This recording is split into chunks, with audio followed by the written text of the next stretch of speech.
Hello and welcome to Mr. Valentin's review of The Wife's Lament, translated by Anne Stanford. This text is located on page 27 of your textbook, and this is just to review some literary terms, go over the poem, remind you of what the three Anglo-Saxon poems were, and what they sounded like, and how they came together. We're also going to be taking a deep look at literary terms and analyzing them, seeing where we can find them within the text. Right. This was the picture on the right-hand side. Right here. Doop. That was in your text. This drawing specifically was by Albert Altdorfer, who was an important German Renaissance painter. And we were talking about in class how this wasn't like the other paintings associated with their poems, that we actually had color and there wasn't an ocean and things of that nature. So, things to think about. Again, we have a translator, all right, but no known author of this text, so keep that in mind. All right, so we begin. All right, important literary terms that you need to know. Kennings, a two-word poetic renaming of someone or something. Personification, giving lifelike qualities to non-living or non-human things. Caesuras, rhythmic breaks in the middle of lines, which allow the speaker or reader to get some breath. I had indicated the caesuras, but they have autocorrect on the iPad, so it kind of deleted. But caesuras is very visible breaks, and you'll see it in a couple of the lines where it's managed to stay for some reason. Exile, which was one of your vocabulary words and is a literary term. Banishment from a location, usually your homeland, by authoritative decree. Elegy, which is what all of the poems were, a poem that mourns the loss of someone or something. Alliteration, repetition of initial consonant sounds. And finally, assonance, repetition of vowel sounds, generally found in unrhymed words. Alright, so let's begin the poem. And so we begin the poem. A couple things that I, again, want to point out. This spacing, again, which was deleted for the most part, but right here, here, and here, that indicates the caesuras of the text. So let's begin. I make this song about me full sadly my own way faring. I, a woman, tell what griefs I had since I grew up, new or old, never more than now. Ever I know the dark of my exile. Alright, pausing there. Alright, so we have a very specific voice, the I of the text. Alright, so she says, I make this song. Alright. And we know it's a female because she says, I, a woman. Indicate that. I, a woman, tell what griefs. Alright? Again, these are not particularly happy poems. Alright? Griefs indicate that. Alright? Darkness indicates that. And exile indicates that. And there, of course, is the literary term exile. Alright? The banishment. Alright? So something happened to our woman. Alright? And she was, unfortunately, exiled. Let's continue on. First my Lord went out, away from his people over the way of tumult. I grieved each dawn, wondered where my Lord, my first on earth, might be. Then I went forth, a friendless exile, to seek service in my sorrow's need. My man's kinsmen began to plot, by darkened thought, to divide us two. So we most widely in the world's kingdom lived wretchedly, and I suffered longing. Alright, pausing there. A couple things we know. First, my Lord. And my question to you is, who might her Lord be? And of course, because we read the text in class, and because we can infer pretty well, right, we know her Lord must be her husband. And so what happened to her husband? Well, he went away over to the said wave tumult. All right, he went out to the ocean. All right, and how did she feel about this? Well, she grieved every day. All right, each dawn she wondered where my Lord, my first on earth, might be. All right, so for her, this was a bit of an exile, all right, on her own that her husband left her, at least temporarily. All right, my first on earth. All right. This is a good example of Kennings. All right. Remember, for Kennings, it's a two-word poetic renaming of someone or something, but we don't get bogged down by words such as on, or of, or the. Good. So how'd she go? Then I went forth a friendless exile to seek service in my sorrow's need. So again, we have the emphasis of the exile. All right, so we see the connections between those. All right. Here's a question. What literary turn do we see in the following line? To seek service in my sorrow's need. There's something with the sound that we notice immediately, and we should note that seek, service, sorrow. So we have repetition of initial consonant sounds, so we know the literary term found here must be alliteration. But there's also another literary term at work here. And of course, we want to look at sorrow's need. All right? Does sorrow really have a need? No. All right?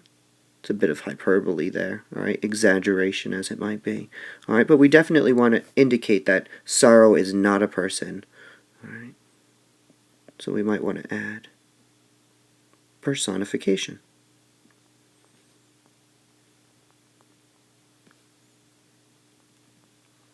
Continuing on. My man's kinsmen began to plot by darkened thought to divide us two. All right. So we're introduced to another character here that's neither the husband, all right, which I see a small typo with husband. I spelled it husband. Husband. All right. So we're introduced to the man's kinsman, all right, who's neither the Lord nor the woman. So we have three characters. We have the woman, the wife, that is, the husband, and now we are introduced to the man's kinsman.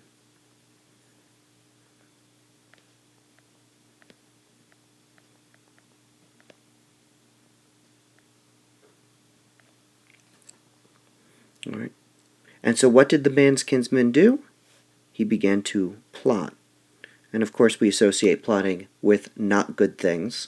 All right. And if we weren't sure that plotting was a bad thing, in the following line, notice he began to plot by darkened thought. And if he's plotting with the darkened thoughts, that's an indication that something bad is going on. All right. And what does the darkened thought want to do? It wants to divide the two. So we most widely in the world's kingdom lived wretchedly, and I suffered longing. All right, so she's suffering. All right, we hear that mourning. All right, that sadness. Stanza 3. My Lord commanded me to move my dwelling here. I had few loved ones in this land or faithful friends. For this my heart grieves, that I should find the man well matched to me, heart of fortune, mournful of mind, hiding his mood, thinking of murder. So, all right, what does her lord, all right, the husband, command her to do? And of course, he exiles her. All right, he says, to move my dwelling here. Lord commanded me to move my dwelling here. All right, so what is this location like? Well, she had few loved ones, so she's lonely. All right. All right, she didn't have any faithful friends. All right, and her heart is grieving. All right, so there's sadness all around. Her heart grieves. What literary term might that be? Can one's heart really grieve? No, that's giving lifelike qualities to non-living things. So again, we're indicated with personification.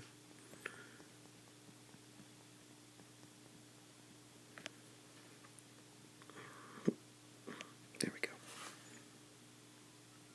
So that I should find the man well matched to me. All right, she's looking for a man. All right. Heart of fortune, mournful of mind, hiding his mood, thinking of murder. So what literary term do we see in the last lines there? Heart of fortune, mournful of mind, hiding his mood, thinking of murder. Well, we hear something with the sound, and again, notice the initial consonant sounds. Alright, so if we have initial consonant sounds, we know we have alliteration.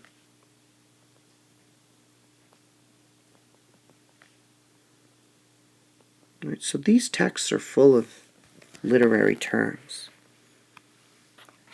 Continuing on. Fourth stanza. Blithe was our bearing, often we vowed that but death alone would part us two, naught else. But this is turned round now, as if it never were our friendship.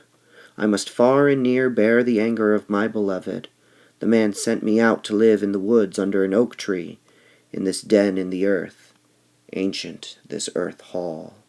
I am all longing. All right. Blithe, this is a good vocabulary word. Blithe means happy or cheerful. All right, so good vocabulary word. Happy was our bearing. Often we vowed.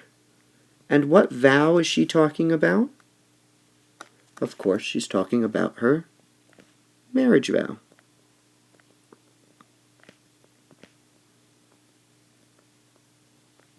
All right. And what does the marriage vow say? Till death do us part, that but death alone would part us two, naught else. And she goes to say, but this is turned round now as if it never were our friendship, as if we never knew each other. I must far and near bear the anger of my beloved. And so where did her man send her to? All right, where was she exiled to?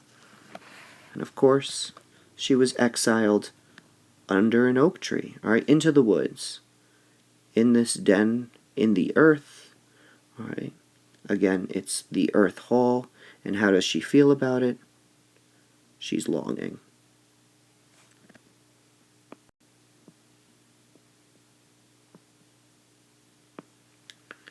This second to last stanza, all right, what I want you to hear here is the exile and the elegy portion.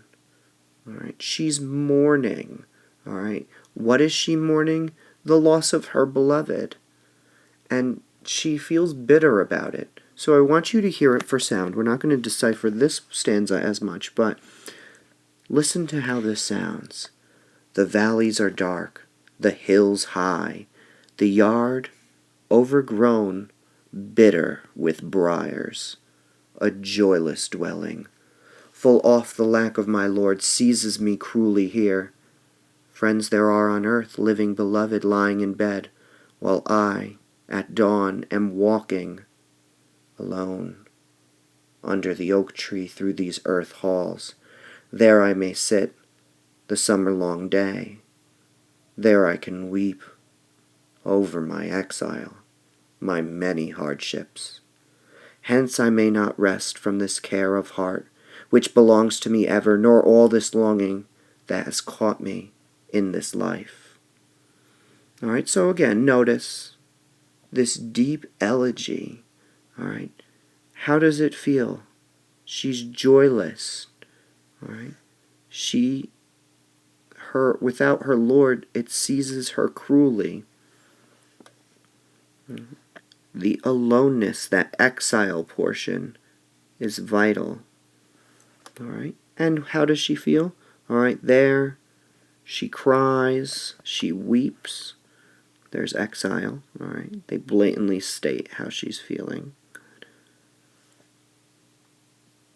All right, and there's this longing. This is the final stanza. Notice a slight sound difference. Let's see how she approaches this ending. May that young man be sad-minded always, hard his heart's thoughts, while he must wear a blithe bearing, with care in the breast a crowd of sorrows. May on himself depend all his world's joy.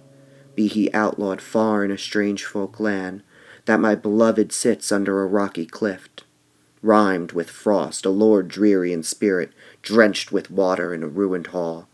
My lord endures much care of mind.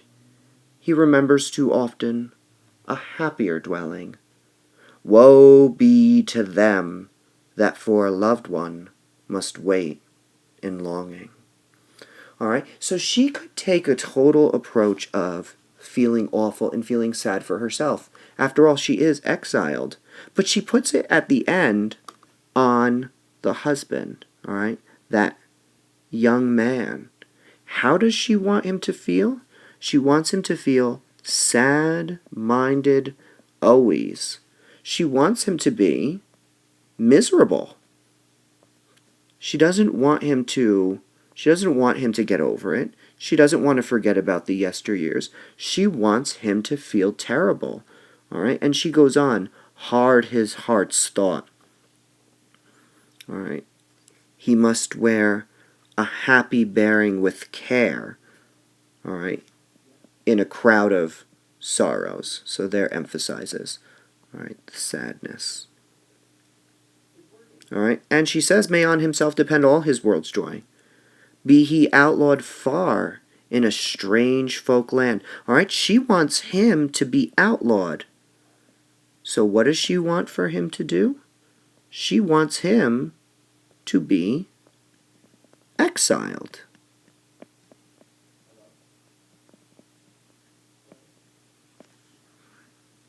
And where does she want him exiled to? All right? She wants him under a rocky cliff.